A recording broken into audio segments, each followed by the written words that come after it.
সম্মানিত দর্শক, আজকের বিশেষ খবর।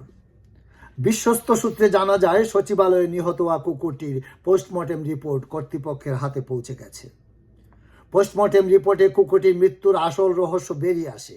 এতে বলা হয় কুকুরটি কোনো দুর্ঘটনায় মারা যায়নি, তাকে নৃশংসভাবে খুন করা হয়েছে। তবে এই গুরুত্বপূর্ণ খুনের পিছনে কে বা কারা জড়িত তা জানা না গেলেও ধারণা করা হচ্ছে তার সহযোদ্ধারাই এই খুনের পিছনে জড়িত থাকতে পারে। কেননা ওই সচিবালয়ে ওই রাত্রে বিভিন্ন কক্ষে পাওয়া হাত পায়ের ছাপের সঙ্গে যথেষ্ট মিল রয়েছে। ফরেনসিক প্রধান জনাব আব্দুল কুদ্দুস জানান, অগ্নিবাহিনী পালিয়ে যাওয়ার সময় কুকুরটি আনন্দ উল্লাস করতে গিয়ে তার স্বভাবসুলভ গেউ গেউ উচ্চাঙ্গ সঙ্গীত গাইতে থাকে।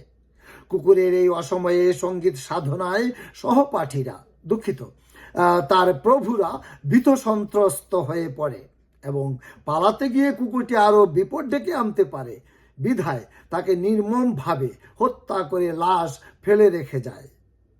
তদন্তকারী পুলিশ কর্মকর্তা জনাব শুক্কুর আলী জানান, কুকুরটির মৃতদেহের পাশে অর্ধজলিত যে চিরকুটটি পাওয়া গেছে তাতে লেখা রয়েছে, এদেশে আর সম্মান নিয়ে বেঁচে থাকার কোনো উপায় নেই। মানব জাতি আমাদের সকল কর্ম, ধর্ম, আচার আচরণ সবকিছু দখল করে আমাদের অসহায় ও বেকার বানিয়ে দিয়েছে। তাই আমি সজ্ঞানে স্বইচ্ছায় দেহত্যাগ করলাম। এদিকে দেশের প্রধান কর্মকর্তার মনে নাকি নতুন করে আবার ভয়ের সঞ্চার হয়েছে। তিনি প্রায় দেখতে পাচ্ছেন পালিয়ে যাওয়া তথাকথিত ফ্যাসিবাদীরা তাকে যে কোনো সময় হঠাৎ আক্রমণ করতে পারে। তবে তিনি তা স্বপ্নে নাকি বাস্তবে দেখেছেন তা এখনো জানা যায়নি। সে যাই হোক, তিনি সকল রাজনৈতিক দলকে ডেকে তার পাশে লাঠি নিয়ে দাঁড়িয়ে থাকার প্রতিশ্রুতি আদায় করে নিচ্ছেন। অন্যদিকে আমাদের বিশেষ সংবাদদাতা জনাব তেলওয়াস খান জানান, পুড়ে যাওয়া সচিবালয়ে এখন থেকে আর কোনো সাংবাদিক প্রবেশ করতে পারবে না, কারণ যে কোনো সময় তারা যে কোনো সাংঘাতিক কাজ করে ফেলতে পারে।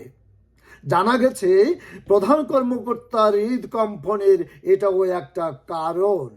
তিনি নাকি তার আপনজনের কাছে চুপি চুপি বলেছেন, বন্দুকের নলের চেয়েও সাংবাদিকের কলমের খোঁচা নাকি মারাত্মক ভয়ঙ্কর। এদিকে আমাদের রাজনৈতিক সংবাদদাতার বরাত দিয়ে বলা হয়, দেশের প্রধান রাজনৈতিক দল কুর্সি দখলের দুশ্চিন্তায় মানসিক ভারসাম্য হারিয়ে ফেলেছেন। তাই তারা গুরুত্বপূর্ণ ইস্যুগুলি বিশ্লেষণ না করে উদুর পিণ্ডি বুধুর গাড়ে চাপিয়ে দেওয়ার পায়তারা করছেন। তবে তারা ফাটা বাঁশের চিপায় পড়ে এসব করছেন বলে রাজনৈতিক বিশ্লেষকরা মনে করছেন। অন্যদিকে দ্বিতীয় প্রধান ধর্মীয় দল খোশ মেজাজে ডুগডুগি বাজিয়ে যাচ্ছেন। তবে আনন্দের সংবাদ এই যে অসংখ্য ব্যক্তি দীর্ঘদিনের লালিত স্বপ্ন পূরণের জন্য ছোট ছোট দল গঠন করে এবং কেউ কেউ একাই এক নেতা এক দেশ হিসেবে নেতা হওয়ার প্র্যাকটিস চালিয়ে যাচ্ছেন। আমাদের সম্ভয়ক সংবাদদাতা জানান, মুখ্য সম্ভয়ক জনাব সার্ভিস খান, রাজহাঁসনাথ, জোয়ারদার সহ অনেকেই উপচেষ্টা না হওয়ার জ্বালা শত চেষ্টার ফলেও ভুলতে পারছেন না। তাই তারা মূল্যবান কুর্সি ছিনিয়ে নেওয়ার হুমকি দিয়ে যাচ্ছেন প্রতিনিয়ত।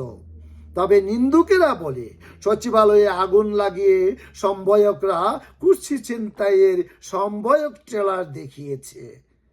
তাদের এই অনুমান উড়িয়ে দেবার মতো নয়। তবে তারা আরো বলেছেন 31শে ডিসেম্বর পূর্ণদৈর্ঘ্য ছবি প্রদর্শনী হতে পারে বলে আশা করা যাচ্ছে। বিশেষ খবর আজ এ পর্যন্তই। পরবর্তী সংবাদের অপেক্ষায় আমাকে ফলো করুন।